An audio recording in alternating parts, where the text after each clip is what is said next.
आता एक breaking news समोर येते सांगलीतनं। सांगलीमध्ये 4 ऑक्टोबरला पवार आणि गडकरी हे एकाच मंचावर येणार असल्याचं कळत आहे।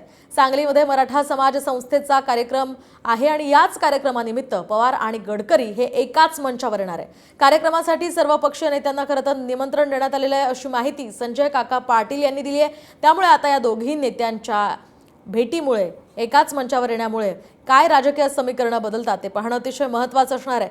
खरं तर नितीन गडकरी हे भाजपचे केंद्रीय मंत्री आहेत आणि शरद पवार यांच्याशी त्यांचे संबंध चांगले आहेत। नितीन गडकरींबद्दल विरोधी पक्षनेते सुद्धा चांगलंच बोलत असतात। त्यामुळे आता या कार्यक्रमाकडे सर्वांचंच लक्ष लागलंय। आता एक ब्रेकिंग न्यूज समोर येते सांगलीतनं। सांगलीमध्ये 4 ऑक्टोबरला पवार आणि गडकरी हे एकाच मंचावर येणार असल्याचं कळत आहे। सांगलीमध्ये मराठा समाज संस्थेचा कार्यक्रम आहे आणि याच कार्यक्रमानिमित्त पवार आणि गडकरी हे एकाच मंचावर येणार आहे।